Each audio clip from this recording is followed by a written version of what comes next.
Olá, amigos, olá, amigas, pais, mães. Vamos para mais um episódio da série de podcasts da Bravo Esportes. Essa série denominada Crescendo Junto com Seus Filhos, onde a gente tem a oportunidade de dividir aqui a história, a experiência dos nossos convidados, todos eles de alto nível do esporte brasileiro, para dividir junto com os pais, que os pais usem como experiência para o seu caminho. Hoje eu tenho aqui o prazerzão de estar recebendo aqui um gestor do esporte nacional, reconhecidamente um dos melhores gestores do esporte nacional. Eu tive a felicidade de conviver com ele durante os meus quase 8 anos de skate. Ele é gestor, ele é ex-atleta e é pai. Então hoje a gente está aqui para bater um papo com meu amigo Vlamir Mota Campos, como ele mesmo diz, presidente da CBAT com muito orgulho. Vlamir, muito obrigado, amigo. Obrigado por você ter tido esse tempo e essa disponibilidade de bater um papo com a gente. Eu que agradeço, Dudu. Um prazer enorme estar com você nesse programa com um tema tão fantástico. Acho que dialoga muito com o que a gente pensa, dialoga muito com os valores que a gente tem. Então, só tenho que te agradecer pelo convite, da gente poder falar um pouco, né, dessa história, um pouco dessa jornada 360. E estou muito feliz. Espero que ao final aí, e depois que todos acompanharem esse programa, entendam que dá para fazer muita coisa e, com certeza, esse conhecimento agregado transforma as pessoas. Sem dúvida, Vlamir. E eu quero começar já contigo falando do Vlamir criança, do Vlamir lá atrás. Eu não sei se em Rolândia, mas lá atrás, qual é a tua primeira lembrança de esporte, Vlamir? Não necessariamente atletismo, mas qual é a tua primeira lembrança daquilo que você entendeu com o esporte e falou, opa, isso aqui eu gosto? Legal. Bom, eu sempre curti muito esporte, né? Minha vida esportiva começa em Londrina. Eu nasci em Rolândia, mas fui criado em Londrina a vida inteira. E sempre estudei no Colégio Marista, onde o esporte era muito forte, né? Então você tinha escolinha, você passava por todos os esportes. Então eu comecei lá com 7 anos, passando pela natação, judô, basquete, handebol. E assim, sempre. Curtia muito, era durante a manhã... na escola, no período da tarde, sempre na escola, praticando todo tipo de esporte. Desenvolvi um pouco mais no handebol, né? Então a primeira grande lembrança que eu tenho são os jogos escolares, aí com 14 anos de idade, 13, 14 anos de idade, eu curtia muito o handebol, eu já fazia judô também, mas não conhecia o atletismo. E tenho passagens interessantes até que envolve Santos, porque eu estudava no Marista, nós tínhamos vários eventos aqui com o Marista Santista, então nós vínhamos para cá, e enfim, essas são as primeiras lembranças, eu curtia muito isso, né, do treinar sabendo o seguinte, opa, tem jogos escolares, eu quero competir, tem viagens, né, tem a Olimar, Olimpíada Marista, eu quero competir. Então começa nisso, as primeiras lembranças, sempre com o apoio dos pais, né, meus pais sempre foram entusiastas, sempre apoiaram muito, tanto meu pai quanto minha mãe, são as primeiras lembranças que eu tenho. Você lembra do teu sentimento, da tua sensação nos dias anteriores, a primeira ou das primeiras competições? Você lembra esse sentimento de ansiedade? Lembro, uma ansiedade gigante e mais uma vez dialogando com o tema, Duda, e tem memórias, lembranças que são muito legais. Eu lembro que uma das maiores alegrias que eu tinha na véspera das competições era querer fazer o melhor porque eu queria terminar a competição com o bolso cheio de ficha telefônica para ligar para o meu pai e falar para o meu pai, para minha mãe, falou, eu ganhei, eu me dei bem. Eu queria dar essa alegria para eles. Eu acho que era uma... E eu estou falando e me arrepio aqui, né, porque são... Quantos anos isso? Você tinha quantos anos, Tamir? 13, 14. E aí começa, né? O atletismo, que eu acho que foi um divisor de águas. Tem relação com Jogos Maristas? Ou com esse Tem. O atletismo entra na minha vida em 1983. Havia uma Olimpíada Marista em Brasília e que todos os colégios tinham que ter todas as modalidades. E o meu colégio não tinha, né? O Marista de Londrina não tinha o atletismo. E aí tinha que ter uma equipe de atletismo e aí os treinadores falaram, quem quer fazer? Vlamir, você joga handebol, você tem um arremesso forte, vamos escrever no lançamento do dardo. Eu falei, pode escrever, vamos lá. Né? Isso, eu falei, 1983, eu tinha 13 anos na época. E fui para essa competição em Brasília, foi muito interessante. E aí eu fiz o lançamento do dado, fiz o arremesso do peso. Fiquei E esse fez ano... meio porque não tinha ninguém para fazer, te Não, colocaram lá, né? me colocaram porque tinha que ter alguém para fazer. Sim. Mas aí foi o seguinte, né? Aí todo mundo falava, Vlamir, por que você escolheu o atletismo? Eu não escolhi, o atletismo escolheu. Né? Porque depois disso, Duda, então, por acaso, né, participando de uma equipe de atletismo, porque o colégio tinha que escrever, no ano seguinte eu já fui campeão brasileiro. Né? Então isso foi uma coisa muito legal. Eu mal tinha treinador, treinava num campo de futebol do colégio que não tinha. Sozinho. E fui campeão brasileiro, né? Isso chamou a atenção, né, de vários treinadores do Brasil. Veio o convite, inclusive, né, para eu vir treinar em Santos, pela equipe de Cubatão. Treinar em Cubatão, na verdade, havia uma equipe muito forte, a maior equipe de arremessos e lançamentos do Brasil. Enfim, e aí veio a primeira... Esse convite para morar em Santos, quantos anos você tinha? Eu tinha 15 anos. E você veio morar sozinho? Não, eu não vim morar ainda, porque meus pais acharam melhor eu terminar o segundo grau e depois vir para cá. Mas foi interessante, porque eu aceitei o convite, então eu passei a competir, né, pela equipe de Cubatão, treinando por carta. Né? Então isso é legal e isso teve uma influência muito grande na minha vida, me mostrou muito a disciplina que eu já tinha do judô, mas uma coisa é você receber uma carta com treinamento mensal, eventualmente fazia-se uma gravação em VHS, enviava isso, né, para o treinador aqui em Santos, ele fazia as correções. E com essa brincadeira de treinando por carta, eu fui campeão sul-americano e recordista sul-americano. Né? Treinando então por quando carta. você é bicampeão sul-americano, você ainda está nesse esquema de... Campeão sul-americano, sim. Bicampeão, eu já morava aqui. Na primeira vez que eu fui, já morava em Santos. A primeira vez que eu fui campeão sul-americano, que eu bati o recorde sul-americano, foi treinando, morando em Londrina, treinando por carta, né? E foi muito legal. E qual era... Você está falando de disciplina, né? Que é um tema também muito importante para a gente aqui. Como é que era essa tua relação e com os teus pais? Porque quando você tem um compromisso, né, os pais se organizam, né? Então você tem que ir lá treinar todo dia às 3 horas no lugar X. Os pais se organizam para levar, para buscar, ou, né, organizam a logística. Agora, quando você não tem uma obrigação, né? Você falou que você tinha disciplina muito por conta do judô, legal, mas como é que você fazia, e os seus pais envolvidos nisso, para você manter o treinamento? Era isso, quer dizer, era uma auto-obrigação que eu tinha. Eu sabia o que eu queria, eu sabia o que eu tinha que fazer para alcançar isso. Então foi desenhada essa disciplina, esse planejamento e coisas que o meu treinador falava que eu levo até hoje, Duda. Ele falava o seguinte, falou, Vlamir, todos os dias quando você acordar e você for escovar o dente, você olha no espelho e fala, eu vou ser melhor que eu fui ontem. Né? Falou, e o treino nada mais é do que, na época, é uma caderneta de poupança. Ele falou, então não adianta, cada vez que você está treinando, você está depositando dinheiro. A hora da competição é a hora que você vai sacar. Ou seja, se você não treinar bem, não vai ter resultado.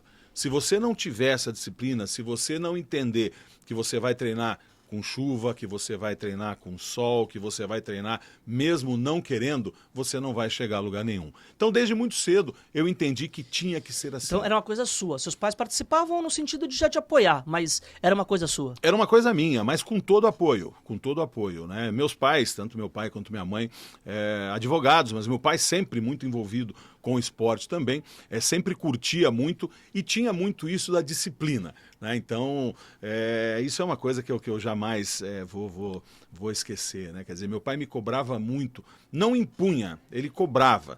Falou, olha, a vida de atleta não é uma vida fácil. Para você conquistar o que ninguém conquistou, você vai ter que fazer o que ninguém fez. E aí é abrir mão de final de semana, é abrir mão de festas, é abrir mão daquele sono da tarde, né, para treinar. E no caso, treinando sozinho, isso era muito mais difícil. Né? Mas legal, enfim... Eu estou aqui analisando, é uma postura muito parecida com o pai do Bob Burnquist, né? Que a gente bateu um papo com ele também, é um dos episódios da nossa série, e ele falou que a primeira competição que ele foi, ele ganhou. Ele passou a se sentir Deus, ele achava que ele ia ganhar do jeito que ele queria, a hora que ele queria. Na segunda, de 33 skatistas, ele ficou em 32º. E ele diz justamente porque eu cheguei lá achando que eu ia fazer qualquer coisa e ia ganhar. E na terceira, foi a primeira vez que o pai dele foi acompanhar. O pai dele apoiava, mas na competição foi a primeira. E ele falou que ele ficou em 15º, mas não levou a sério. E ele diz hoje que ele claramente percebe que era uma muleta do tipo, não ganhei, não levei a sério. Se eu ganhei, eu sou bom. E ficou em 10º e não sei quanto. E que diz que o pai dele entrou no carro na volta e falou, ó, eu nunca te impus nada, não te obriguei nada, tô te apoiando agora. Se você quiser vir, que venha direito. Eu não venho mais se você vier para simplesmente brincar. E ele falou que isso marcado até hoje na vida dele, que ele assumiu para a vida dele o seguinte, eu assumi o compromisso, eu vou sério. Senão eu não vou. Nada me obriga a ir. E ele diz que essa postura mudou muito, mesmo no skate, né? Um esporte, principalmente naquela época, alternativo, mas isso marcou muito essa questão da relação dele com o pai, com a seriedade no compromisso. E é muito interessante, Duda, porque você falou dessa questão dos pais do Bob, né, e que é um exemplo, né, uma referência para todos nós também. Os meus pais, a minha mãe nunca me assistiu competindo, nunca, né, nunca. E ela falava o seguinte, ela falou, eu não quero cobrar e eu não quero ver você perder, porque eu sei que você vai ficar incomodado. Eu acho que se eu estiver assistindo uma competição, eu vou colocar uma pressão em você. Falei, então eu não vou. E durante toda a minha carreira, de todas as modalidades que eu fiz, a minha mãe nunca me assistiu. E você sentia falta? Não sentia. Eu acho que essa questão, talvez, de eu querer mostrar, eu acho que talvez atrapalharia, penso eu, né? E meu pai me assistiu uma única vez. E que foi muito interessante, também muito emocionante para mim, porque meu pai assistiu numa competição que eu fiz depois de uma volta, de uma lesão. Eu fiquei quase 2 anos parado, aí voltei e meu pai falou, não, eu tenho que estar com você. Só que ele não me contou, ele chegou de surpresa, né? Foi a primeira vez que eu vi meu pai numa arquibancada e foi algo fantástico, porque eu transformei isso em energia. Você viu antes de participar? Eu vi, sim, eu vi, só que eu não sabia, né? Quer dizer, eu estava fazendo aquecimento, a hora que eu vi, falei, bom, é meu pai, e era meu pai. Mas isso foi um estímulo, porque eu voltei 2 anos depois e fiz a mesma marca que eu tinha antes de ter parado, Legal. que eu jamais imaginei que eu faria. Então foi meio que assim, hoje eu vejo que foi uma homenagem para ele. Foi um combustível emocional ali, Um combustível emocional fantástico. Mas o que havia sempre era aquilo, era um apoio total, né? E eles sempre do lado do telefone aguardando o encerramento da competição para receber a ligação. Isso é legal, entendeu? Né? Essa memória afetiva está contigo. Fantástico, isso eu não vou perder jamais. Vlamir, não sei se no atletismo, mas de forma geral, teu primeiro ídolo no esporte, quem foi? Joaquim Cruz. Joaquim mesmo? Cruz, o Empatamos. primeiro... Pois é. Empatamos. O Joaquim Cruz é uma pessoa que extrapola tudo, né? Porque, como eu falei, eu comecei ali em 83 sem saber o que era atletismo. E comecei a acompanhar o atletismo, então, pela televisão. Nós tivemos os Jogos Pan-Americanos de Caracas, né? Naquele momento. E no ano seguinte, os Jogos Olímpicos e a primeira medalha, né, do atletismo numa prova de pista. E a volta olímpica do Joaquim, a forma que foi, né, foi assim, isso me tocou muito. Eu lembro da narração, cara. Pois é, eu sempre falo, principalmente com o Álvaro José, né, que é um grande amigo, né, eu falo, ele é a voz do atletismo brasileiro, mas como aquilo me tocou. Então ele foi o primeiro grande ídolo e hoje eu agradeço a Deus porque além de um grande ídolo, hoje ele é um grande amigo. Inclusive, se eu sou presidente da Confederação Brasileira de Atletismo, tem muito dele nisso, né? Mas foi o primeiro grande ídolo, assim, uma pessoa que eu falo, olha, aspas, eu queria ser esse cara. Eu tive o prazer de conhecer ele recentemente ali num dos eventos do Comitê Olímpico. E falo isso sem o menor receio, porque falei em outros episódios, ele foi o cara que me fez me apaixonar por esporte, me apaixonar pelo movimento olímpico, que até então, cara, eu tinha 9 anos, tinha 11 anos, nem sabia o direito que era isso. Eu via uma competição na TV e tal, e aquela vitória dele, e tinha aquela questão, né, o Brasil não ganhava nunca, né? Hoje, a gente tem ali 20 medalhas, uma média aí, medalhas de ouro por 20 medalhas, desculpa, por jogos e tal. Naquela época a gente tinha 2, 3.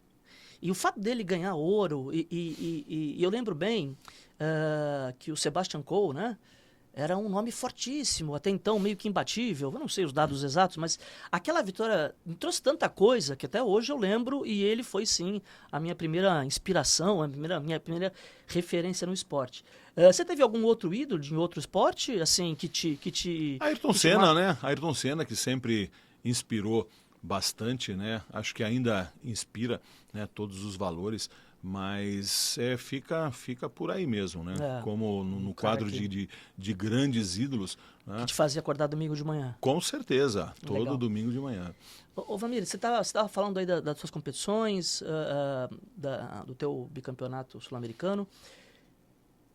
Nessa época, você pensava em viver disso ou ainda você estava curtindo o momento? Como é que era a tua cabeça naquele momento ali? Nunca imaginei. Para mim, o esporte ele era aquela coisa que dava uma vontade muito grande, aquela endorfina, né, de você praticar, de você querer estar cada vez mais participando, de querer vencer, né? Porque eu sempre, desde muito novo, né, eu gostei muito de quebrar paradigmas, né? Eu sempre fui aquele cara chato de alguém falar, olha, isso não dá. Falei, vamos ver se não dá, né? Então, e aí também... Será que não dá mesmo? Será que não dá? E essa foi uma das razões também que eu acabei me dando tão bem com o atletismo, porque eu sempre costumo colocar, isso fica um conselho legal para os pais também. No esporte individual, essa é a grande sacada, você não tem quem colocar desculpa, né? Então você não tem muleta, né? Então você tem que fazer o seu melhor, pensando sempre o seguinte, o mérito ou o demérito é seu. Se você quiser performar, você tem que fazer mais, né? Você vai ter que fazer melhor. Mas repito, mais uma vez, o que o meu treinador sempre falava, Duda, que eu levo até hoje. E aí fica um toque também para os pais. Não cobre seu filho para ele ser melhor que os outros. Cobre seu filho para ele ser melhor que ele todos os dias. Eu acho que essa é a grande sacada, é uma coisa que eu levo para a minha vida, né? Quando eu falava que o meu treinador me dizia sempre isso, né? Ao acordar, vai escovar o dente, olhou no espelho, falou, eu vou ser melhor que eu fui ontem. E eu só entendi o que era isso, Duda, em 1987, quando eu ganhei pela primeira vez o Campeonato Sul-Americano e bati o recorde sul-americano, que o meu treinador me chamou na grade, Estádio Nacional do Chile, né? Estádio Nacional do Chile em Santiago, um dia à noite, primeira vez que eu tinha competido à noite, uma imagem fantástica, lua cheia, os Andes, aquela neve, uma coisa maravilhosa. E ele me chamou na grade e falou, tá vendo, Vlamir, de tanto ser melhor que você todos os dias, hoje você foi melhor que todos que se propuseram a fazer aquilo que você fez na América do Sul. Falou, tenha ideia da dimensão disso. E aí, claro, levou alguns dias para eu processar isso, mas o que veio para mim depois é o seguinte, falou, bom, então ninguém vai mais bater meu recorde sul-americano, porque agora que eu fui melhor que todos, eu vou continuar sendo melhor que eu. E foi assim, né? Foi assim durante todo o período juvenil, eu bati o recorde 9 vezes depois disso, né? O recorde sul-americano, bati 2 vezes no Brasil, que foi muito legal, mas é uma coisa que eu levei para a vida, sempre. Eu não preciso ser melhor que ninguém, eu preciso ser melhor que eu mesmo, todos os dias. E é uma construção, né, amigo? Não tem milagre, né? Não tem milagre. É trabalho, é disciplina. E aí disciplina que parte, desde você entender que dormir é treino, que hoje é uma dificuldade gigantesca que nós temos, né, em tempos de rede social, em tempos de internet, os atletas... Fast food, exatamente. Então, o dormir bem, o se alimentar bem, o treinar. E sempre falo, não adianta meu treinador sempre falava isso, Vlamir, se eu peço para fazer 30 arremessos, não são 29 e não são 31, entendeu? Então, siga rigorosamente, acredite em mim, faça o que tem que ser feito que o resultado venha. Tem uma frase que é muito batida aí no nosso meio, mas ela, de tão batida que eu acho que ela devia ser uma lei talhada na pedra, que é a disciplina vence o talento quando o talento não tem disciplina, né? Não tenha a menor dúvida. E nós temos muito disso. No atletismo, sim, nós temos muito disso. Acho que no esporte em geral, né? A gente consegue ver, infelizmente, exemplos de talentos gigantescos, sim, que se perdem por a sua autogestão, né? A sua autodisciplina e entender que tem que dar um pouquinho mais, que aquilo ali é uma profissão, não é um hobby. Sim, sim. Né? A gente tem hoje uma questão muito confusa, que eu acho que são as redes sociais, você estava falando das, sim, redes sociais no sentido de desatenção, e veio aqui um outro convidado, o Juca, assessor de imprensa, que trabalha com futebol há muito tempo, ele ficou 24 anos assessor de São Paulo, então ele viu muita coisa acontecer ali, de dentro, e o filho dele joga hoje, tá na base, tá bem na base, e ele diz que percebe hoje que tem muito atleta que não joga por jogar, joga para fazer o corte na rede social. Ele falou, pode parecer meio maluco, mas ele está mais preocupado com aqueles 15, 20 segundos que alguém está filmando para ele jogar do que com o resultado do jogo, com a evolução dele. Então isso é um desafio hoje, né? É um grande desafio e também uma outra coisa importante aí, né, para que os pais tenham em mente, muito mais do que a saúde física, a saúde mental faz toda a diferença. É muito mais fácil você preparar um atleta fisicamente do que mentalmente. Então, isso é uma coisa extremamente importante. Os pais têm que entender que o esporte ele é feito de processo. Né? Você, coloca o exemplo do judô, você não vai de faixa branca para faixa preta. Né? Você vai no crescimento. Você também, em qualquer modalidade, você não, com raríssimas exceções, eu costumo falar que ninguém nasce no alto rendimento, é um processo. Sim. Eu conheci no atletismo a única pessoa que eu posso afirmar que nasceu no alto rendimento, Ronaldo da Costa, que na sua segunda maratona simplesmente bateu o recorde mundial da maratona, né? Foi o primeiro ser humano a correr uma maratona com pace abaixo de 3 minutos por quilômetro. Fez né? 2 horas e 9? 2 e 5 e 6, na maratona de Berlim, 1998. Primeiro e único ex-recordista mundial do atletismo brasileiro. Eu lembro bem dele por conta da coincidência que no momento do futebol eram os Ronaldos Exato. que estavam mandando no futebol e aí apareceu, eu lembro bem dessa época. Exato, e o Ronaldo, né, tá aí no YouTube, né, nas mídias, ele termina a maratona e faz 3 estrelinhas. E todo mundo fala para ele até hoje, falou, Ronaldo, se você tivesse usado essa energia durante a prova, você seria recordista mundial até hoje. Né? Porque é inimaginável alguém terminar uma maratona e fazer estrelinha para comemorar com um sorrisão no rosto. E aí tem uma outra história também que eu fui muito, muito abençoado, né? Não tem muito a ver, mas cabe um parênteses aí. A minha primeira seleção brasileira de atletismo, eu tive aos meus lados simplesmente Ronaldo da Costa e Vanderlei Cordeiro de Lima. Só! Né? Nós somos de 69, né? Nós 3, a nossa primeira seleção brasileira foi com essas pessoas que são meus amigos até hoje, né? Meus amigos de vida. Então é muito legal, é muito legal. E isso é uma história fantástica. E Vanderlei é o maior medalhista olímpico da história do Brasil que não ganhou o ouro, né? Que não ganhou ouro. Essa história é eterna. E né? É interessante também aí um recorte. O lance da disciplina, né? Um recortezinho com relação ao Vanderlei, que é fantástico. Pouca gente sabe disso. Primeiro, o Vanderlei ganhou o primeiro tênis que o Vanderlei colocou no pé, ele tinha 14 anos. Então fica aí outra dica para os pais. Né? Não queira forçar, não existe nada precoce. A iniciação precoce é legal, a especialização não. Vanderlei Cordeiro de Lima calçou um tênis pela primeira vez aos 14 anos de idade. Tá? Antes disso, ele trabalhava na roça, os pais boia fria, ele corria para levar a boia fria, a marmita para os pais na roça. E como é que o Vanderlei começa no atletismo? Não sei se você sabe disso. Vanderlei, um menino pobre, num belo domingo, ele estava sentado no degrau da casa do vizinho, com a porta semiaberta, assistindo um programa de domingo, e ele vê a comemoração, a celebração de 1 ano da medalha do Joaquim Cruz em 84. Ele vendo pelo canto, ele não tinha televisão em casa, pelo canto da porta entreaberta, ele sentado na escada da entrada da casa do vizinho e falou, eu quero ser atleta. E virou Vanderlei Cordeiro de Lima. Que legal isso. Aproveitando, eu vou usar esse exemplo, né, de misturas de disciplina versus oportunidade e versus a famosa muleta. Porque o Vanderlei, por exemplo, ele tinha todas as muletas do mundo para dizer que não deu certo, para dizer que não dava.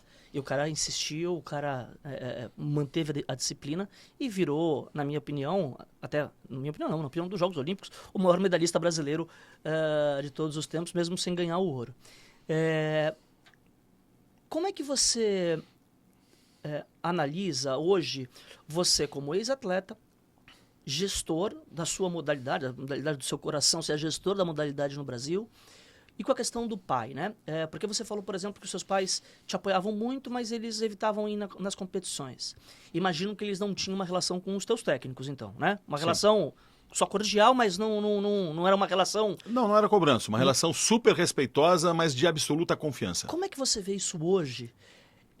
Que eu aí, a opinião pessoal mesmo, a minha, que eu acho que eu vejo que é um dos maiores problemas quando o pai ultrapassa o limite baseado na autoridade que ele tem realmente, de pai e de mãe, né? São autoridade máxima para a criança, porém no esporte ele deveria respeitar a autoridade do técnico, a autoridade do preparador físico, a autoridade do fisioterapeuta, do médico, se for o caso. Como é que você vê isso, tendo essa visão sua, né? De ex-atleta, de gestor e de pai?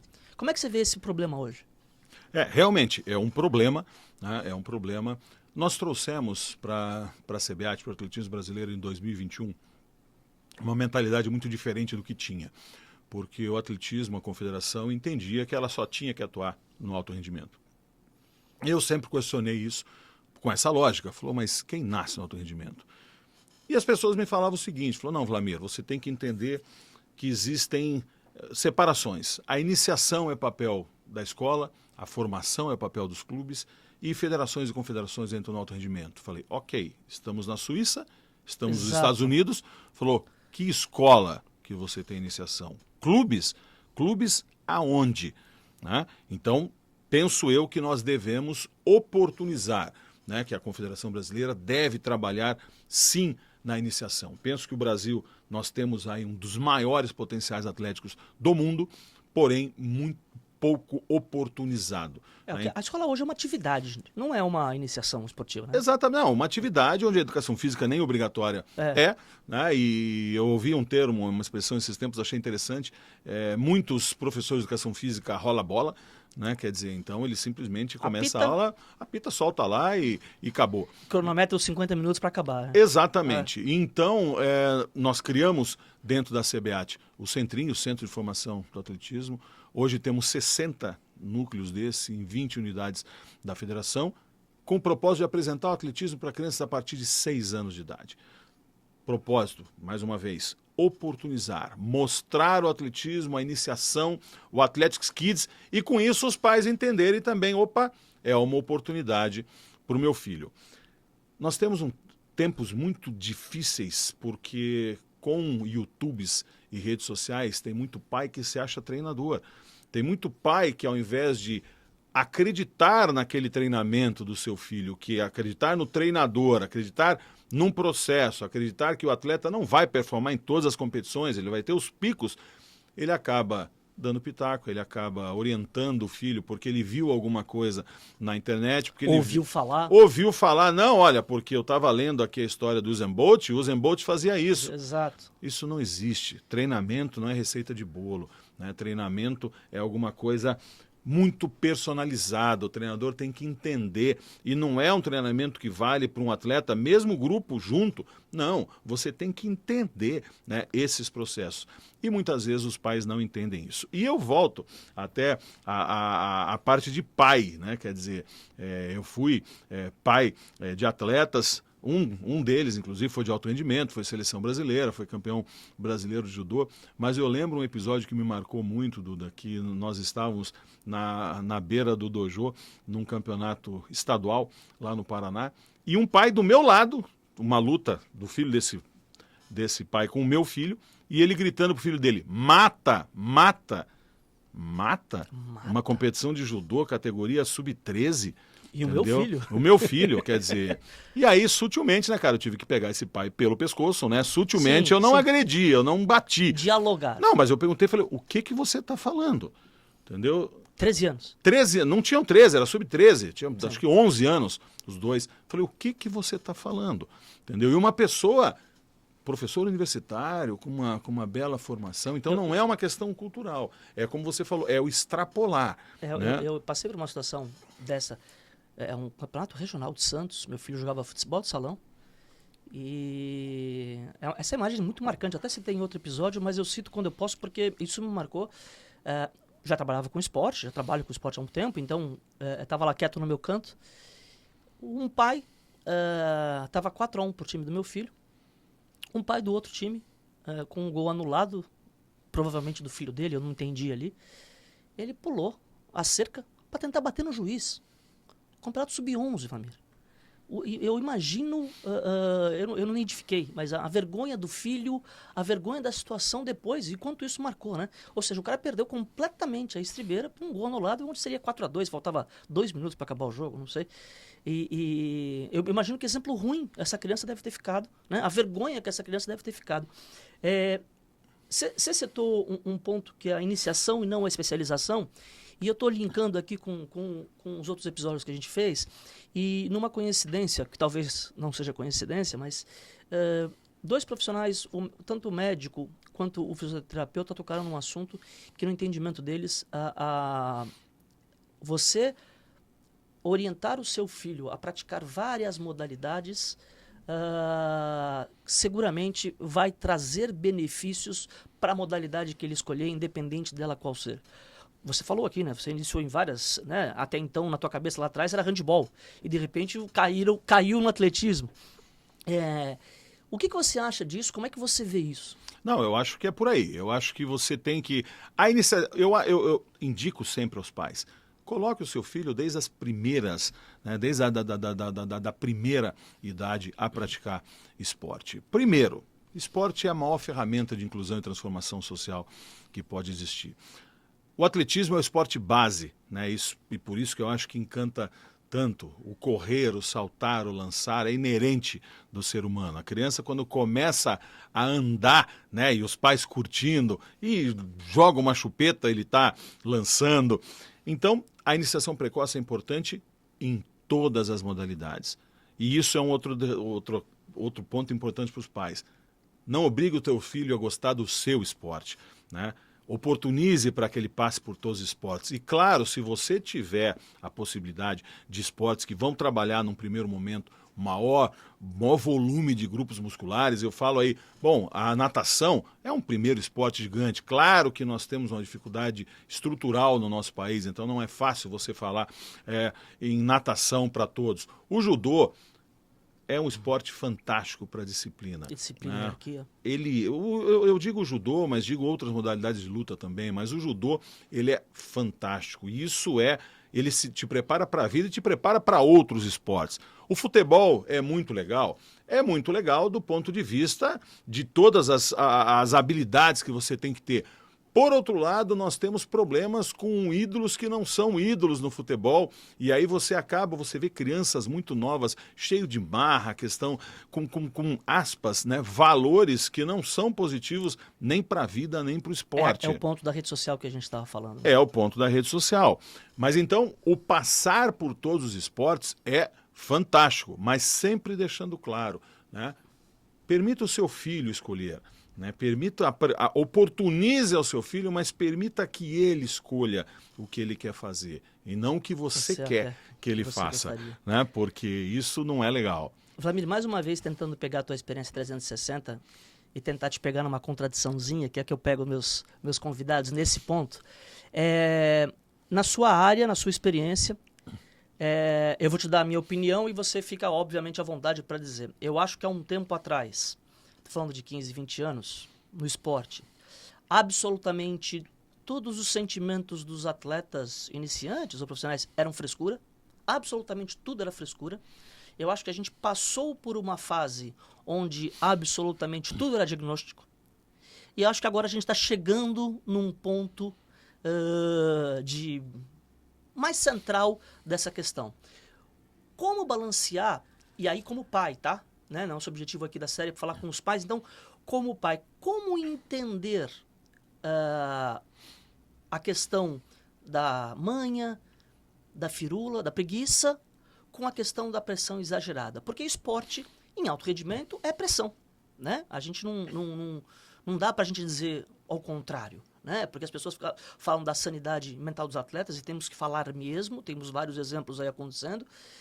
Mas, ao mesmo tempo, a competição, ela traz essa pressão que o atleta de alto nível tem que conviver com.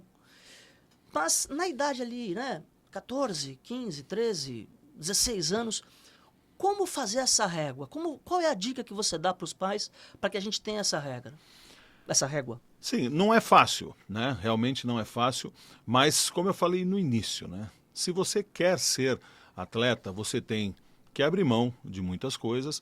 Cito um exemplo, a dor. A dor faz parte do treino, né? A dor faz parte do treino. Então, por certo que existe a diferença da dor de um treino forte, da dor de uma lesão. Agora, o que não pode, e isso é uma coisa que a gente vê muito, é o próprio pai também não identificar isso. De ele entender o seguinte, o atleta, o meu filho está sentindo dor, ele não vai treinar amanhã. Você vai atrapalhar o seu filho. Você vai atrapalhar o treinamento do seu filho. Da mesma forma que o seu filho teve uma lesão e o fisioterapeuta, o médico falou, olha, ele vai ficar 15 dias recuperando. Você fala, não, com uma semana ele está bem. Eu vou colocar ele para treinar porque ele tem que treinar. Então tem que achar sempre esse equilíbrio. E mais uma vez, isso não é no achismo, né? Quer dizer, nós temos que entender, nós temos que respeitar o corpo, mas o corpo do atleta é diferente, aspas, do corpo do ser humano normal. Você tem que buscar a exaustão. Agora, só para pegar um gancho que eu acho muito legal nisso, o Pio, né? O Pio treina hoje nos Estados Unidos, treina junto com o Noah Lyles, né? Que é o maior nome dos 100 metros hoje. O Noah Lyles vomita todo final de treino. Então, você falou, não, tem alguma coisa errada. Não, não tem. Ele vai no seu limite. Para ele ser o melhor do mundo, para ele buscar, né, mais um ouro olímpico, ele sabe que ele tem que chegar no seu limite. Então, isso é muito bem calculado. Então, nós temos que entender... Tem ciência e estudo por trás, né? Exatamente. Então, o maior ponto... Primeiro que há 20 anos atrás se treinava muito mais do que hoje.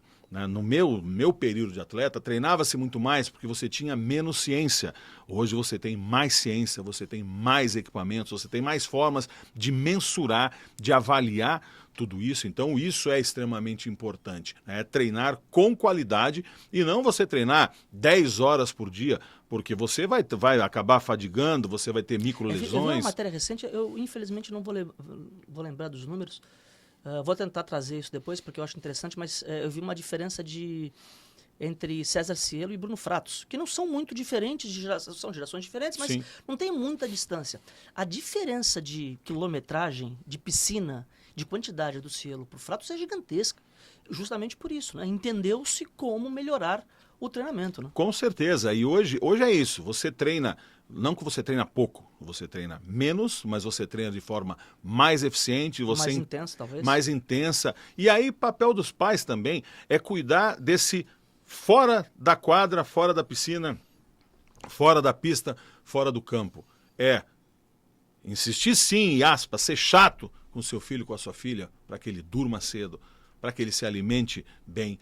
Isso é a questão da disciplina e para entender, né? No treinamento, se você não tiver consumido energia, você não vai ter energia para produzir resultado. Isso é um fato... Sono faz parte do treino também, né? O sono, ele é um dos principais treinos, porque ele é o único. A alimentação você ainda consegue suplementar, o sono não. Você não suplementa sono, você não tem nenhum substituto para o sono.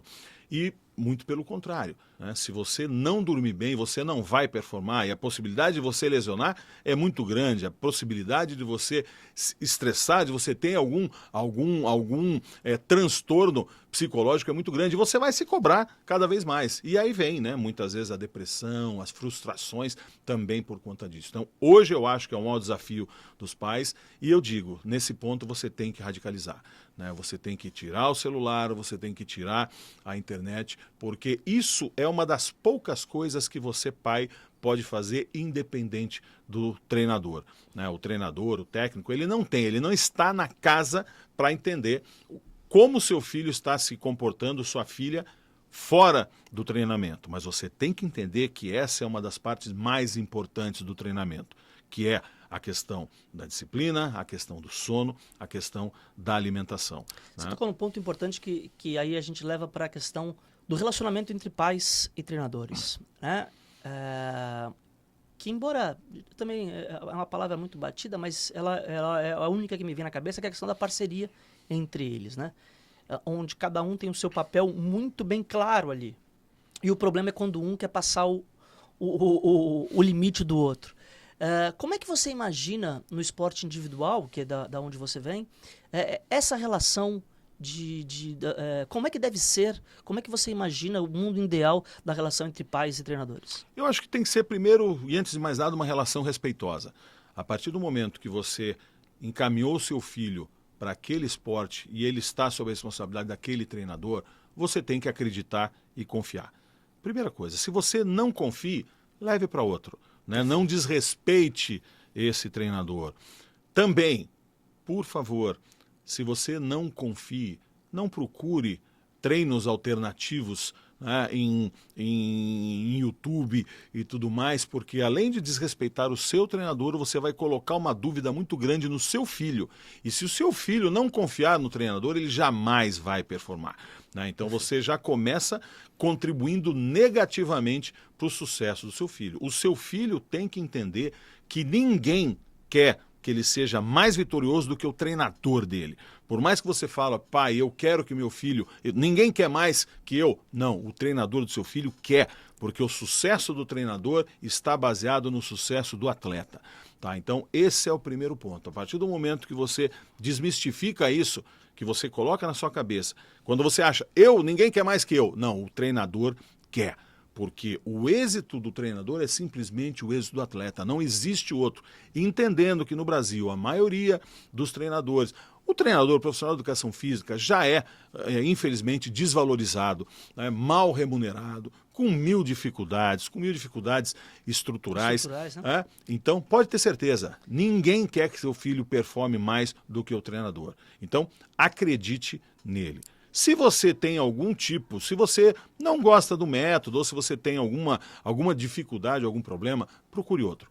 Né? Procure outro, porque se você insistir nisso, de ter o seu atleta, o seu filho, com um treinador que você não confia, pode ter certeza que você está sabotando o seu filho dentro de casa. Né? E você está tomando o tempo desse treinador. Perfeito. Eu tive aqui um papo com o Rodrigão, campeão olímpico de vôlei, e perguntei para ele, porque o filho dele joga, né? Os filhos dele jogam. E aí eu falei, como é que é a tua relação com os treinadores? Ele falou, cordial. Bom dia, boa tarde, como é que você tá? Tá tudo bem, tudo certo? Ele, às vezes, mesmo eu sabendo mais de vôlei do que ele, né? Eu tenho uma história no vôlei, é inegável, mas eu não falo sobre o trabalho dele com meu filho, tenho minhas opiniões, quando meu filho toca, pergunto, mas mando ele resolver com o técnico. Ou isso. Se eu não gostar, que ele mude de time, procure uma transferência, mude de time, mude de clube. E é uma coisa que eu concordo 300% com você, Lamir. Eu acho que quando o pai começa a invadir e quebrar a hierarquia, por insegurança às vezes, né? Quebrar a hierarquia com o treinador, ele está fazendo mal para a cabeça do filho e, consequentemente, para a performance do filho, gigantesca. E esse exemplo do Rodrigão, eu confesso que fiquei muito feliz quando eu ouvi dele. Ele falou, nenhum. Eu, às vezes, discordo. Estou vendo lá na arquibancada, mas guardo para mim e vida que segue. Ele está vendo lá, ele está com meu filho todo dia na quadra. Eu não estou. Eu estou com meu filho almoçando, conversando sobre vôlei, entendo sobre vôlei, mas se eu escolher aquele técnico, é aquele até o final. Esse foi um papo bem gostoso com o Rodrigo, porque, né, ele é um campeão olímpico, um herói olímpico. É uma referência, né? Exato. Hoje um grande gestor, né? Vice-prefeito de Praia Grande. Exato.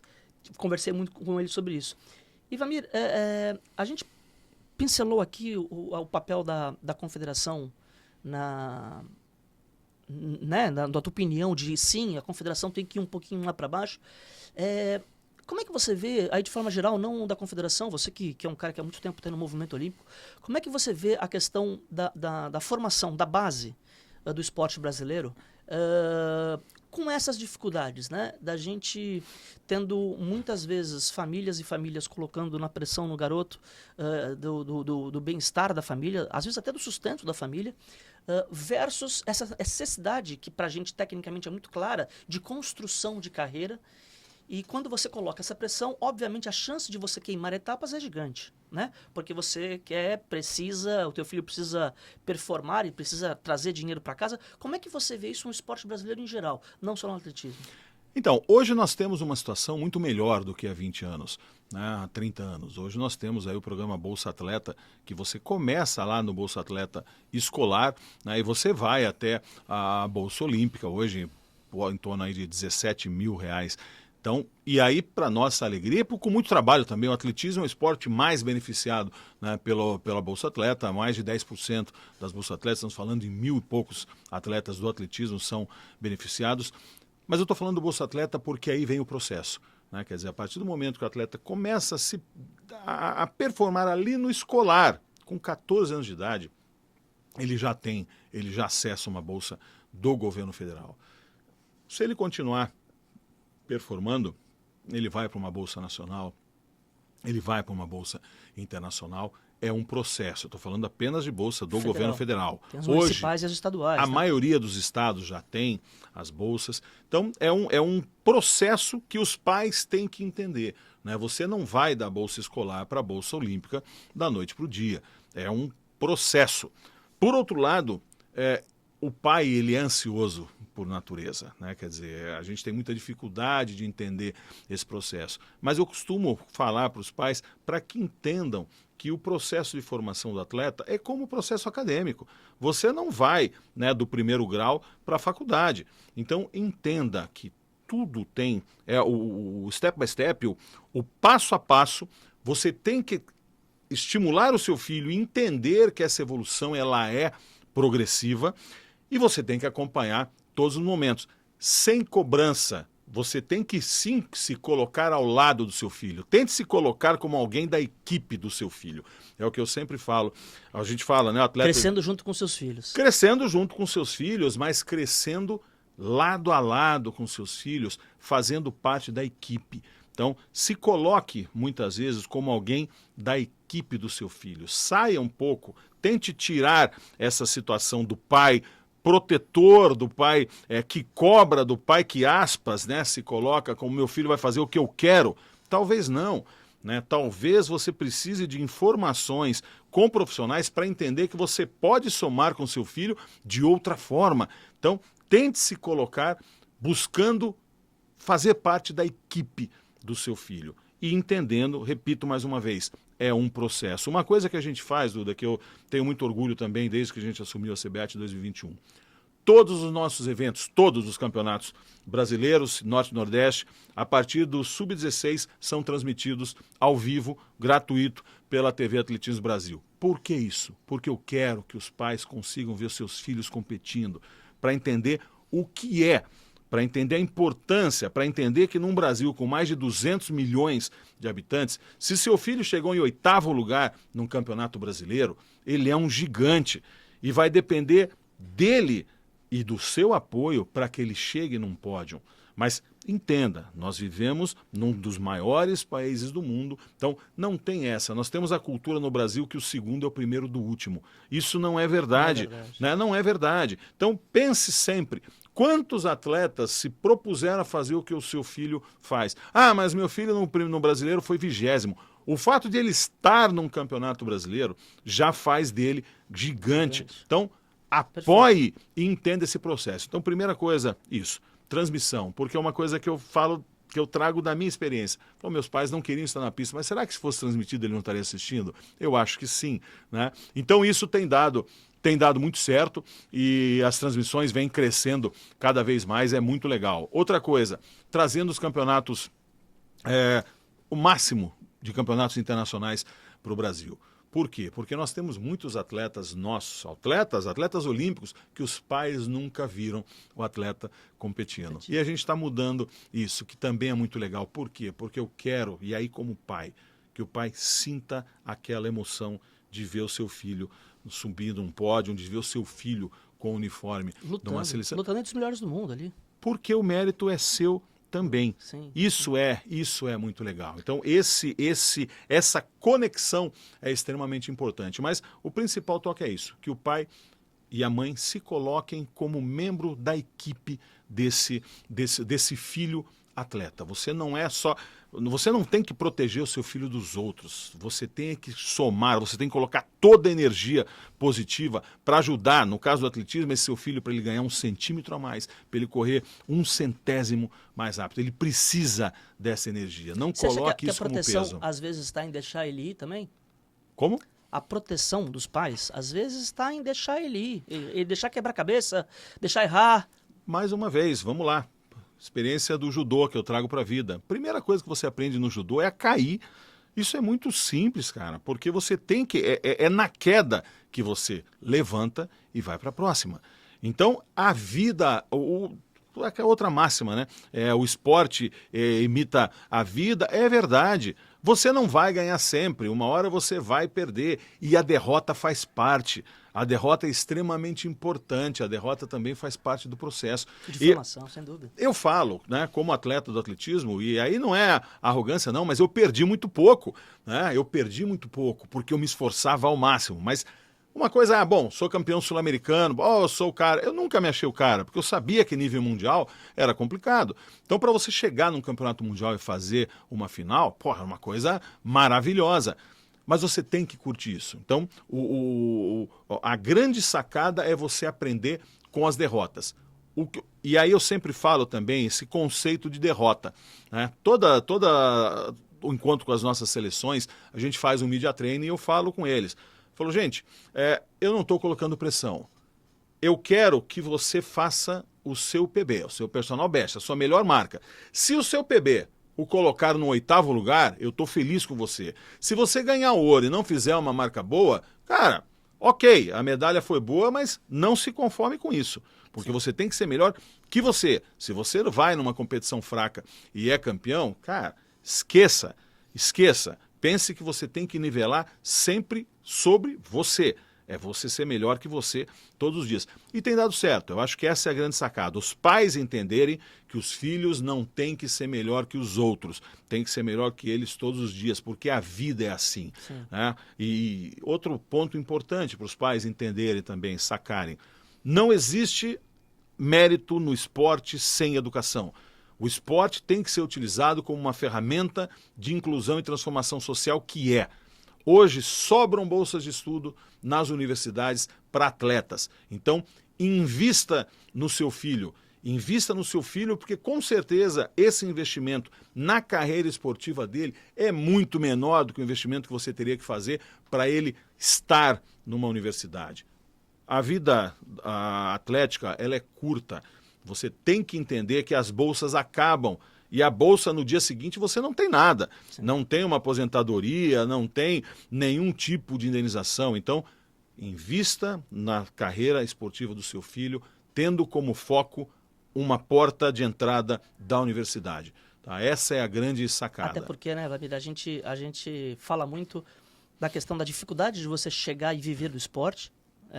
São os que têm visibilidade, o que a gente vê por aí, mas não são nem 1% daqueles que começaram. Mas o seu filho vai ser 100% seu filho pro resto da vida. Exato. Então, esse investimento também na vida, né? E eu acho que, eu falo muito, pelo menos para os meus, esse negócio, mas o juiz, isso, o juiz... Amigo, você vai ter um chefe que não vai ser tão justo quanto você gostaria que fosse. Você vai ter um companheiro de time que talvez não trabalhe tanto quanto você, faça o seu. Eu gosto muito de um vídeo que viralizou do Bernardinho, que ele fala muito do alto nível, do desempenho. Ele fala, não reclame, se apresente no horário, faça o seu melhor, dia seguinte faça isso, mantenha a rotina, mantenha a concentração e não reclame. Não dê desculpas, se apresente, faça o seu melhor. E é uma coisa que eu gosto de usar muito com meus filhos e com aqueles que eu posso ajudar na orientação. E Vlamir, infelizmente, eu acho que eu ficaria aqui mais umas 8 horas falando contigo para aprender bastante. Você sabe o quanto de admiração eu tenho pelo seu trabalho, o quanto que eu gosto da forma, e penso modestamente bem parecido com os seus conceitos. Sim. Mas eu tenho que fazer aqui uma observação que eu acho que é importante, que não tem muito a ver, na verdade tem um pouquinho a ver só com a questão do tema, mas eu vou fazer, e aí depois se o editor quiser usar de outra forma, ele faça, mas eu quero fazer. Eu quero deixar registrado aqui, agradecer de público, o papel do Vlamir nessa questão da aprovação da lei de incentivo, que agora só falta a sessão do presidente, né? Só. E a gente acredita que vai ser sancionada, aprovou na Câmara, aprovou no Senado. Óbvio que o mérito sempre recai para as instituições, para quem efetivamente a relação institucional foi feita, mas eu sou prova porque acompanhei de dentro em 2024 do esforço, da batalha e até do empurrão inicial para esse assunto que o Vlamir deu no mercado do esporte. E eu quero deixar registrado isso como agradecimento para quem é do esporte, para quem gosta do esporte, para quem entende a lei de incentivo como uma ferramenta importantíssima para o nosso segmento. e que, obviamente, outras pessoas colaboraram, mas eu, na minha visão e daquilo que eu acompanhei de dentro, o Vlamir foi uma peça fundamental para que isso se avançasse e o segmento começasse a lutar. Te agradeço aqui pessoalmente, já fiz em outras ocasiões no particular, mas quero fazer aqui de forma pública, e esse reconhecimento que fica gravado, pelo menos o meu, o eterno agradecimento à tua luta aí pela lei de incentivo no Brasil. Obrigado, Duda. Isso é um interesse de todos, né? A Lei de Incentivo do Esporte hoje é a principal ferramenta, né, de apoio ao esporte brasileiro. Para que tenham ideia, né, apenas em 2024 foi 1 bilhão e 60 milhões de reais, né, investidos no esporte através de renúncia fiscal. Isso estava muito próximo de acabar, né? Por uma absoluta... Eu digo, não é nem falta de sensibilidade, é uma falta de visão estratégica. Porque para que a gente tenha ideia, Duda, apenas no orçamento da União em 2025, nós temos a previsão de 544 bilhões e 800 milhões de reais de renúncia fiscal. Está no orçamento, o governo já trabalha com isso. Você falar que 0,20% disso vai impactar na economia, 1 bilhão de reais para o esporte é tudo. Para o orçamento da União é 0,20% do que já haveria de renúncia. Renúncia, exato. E nós não estávamos trabalhando isso. Então eu fiz questão, né, de estar à frente desse movimento, que foi de toda a comunidade, né, esportiva, de todas as confederações, de vários atletas, de várias entidades. Mas como é alguém que é, né, do legislativo, eu tenho uma modéstia à parte, uma expertise, nós não poderíamos deixar isso cair, né? E penso que, e aí mais uma vez, como eu sempre falei, eu gosto de quebrar paradigmas, todo mundo falava é difícil, não é, não existe impossível. Vamos somar esforços. E uma coisa que é importante também registrar, Duda, que eu acho que isso e serve para os pais também. No dia da votação na Câmara dos Deputados, que foi, né, uma votação extraordinária, nenhum voto contrário, o presidente da Câmara, ao final da votação, falou o seguinte: essa votação de hoje mostrou que o esporte tem o poder de unir o país. Então, para você, pai, entenda a importância que é o esporte para a formação do seu filho, a importância que é o esporte para os valores, a importância que é para o país. Então, pai, mãe, primeiro, acredite muito no seu filho, apoie o seu filho, mas não se coloque no lugar dele. Você não vai entrar na quadra, você não vai entrar na piscina, você não vai entrar na pista, você não vai entrar no campo. E pense sempre, né, o seu filho precisa da sua melhor energia. A cobrança, ele já tem a autocobrança pessoal. E pode ter certeza que ele vai fazer sempre o melhor. Então seja parceiro, né, seja aquela energia que ele espera e transfira todo esse amor de pai e de mãe para que ele ganhe esse 1% a mais de performance. E essa é a sacada. Obrigado, amigo. Realmente, né, cara, no mundo polarizado do jeito que está hoje, você ter uma votação unânime, Congresso e Senado, com a velocidade que teve, mostra a força do esporte, sem dúvida. E, de novo, te agradeço por ser o estopim lá atrás, por pôr fogo nesse movimento, que depois, obviamente, toda a comunidade abraçou, mas eu entendo que você foi o precursor lá e o que riscou o fósforo para o mercado ir atrás. E para te agradecer aqui, eu tenho um parceiro nesse projeto, que é o ON, a melhor loja de roupa masculina de Santos. Uhum. E aí tem um presentinho para os meus convidados, meu amigo Juliano, que tem loja no Shopping Praia Mar, loja na Eloy Fernandes, tem aí o site, que é um website maravilhoso, com as melhores marcas de roupas do Brasil. Dá para os nossos convidados um voucherzinho de participação, é uma forma de agradecimento pela sua disponibilidade de tempo. Te agradeço demais, Vlamir, por ter vindo. Saiba, de novo, da minha admiração por você, que a gente continue aí em contato e falando bastante sobre esporte. Eu que agradeço. Muitíssimo obrigado a você, parabéns por esse projeto fantástico, siga em frente, a gente precisa disso. E eu fico muito feliz, porque para mim é um projeto inédito, né? Um projeto inédito, não vi nenhuma outra, nem entidade, nem empresa, nem instituição trabalhando nisso.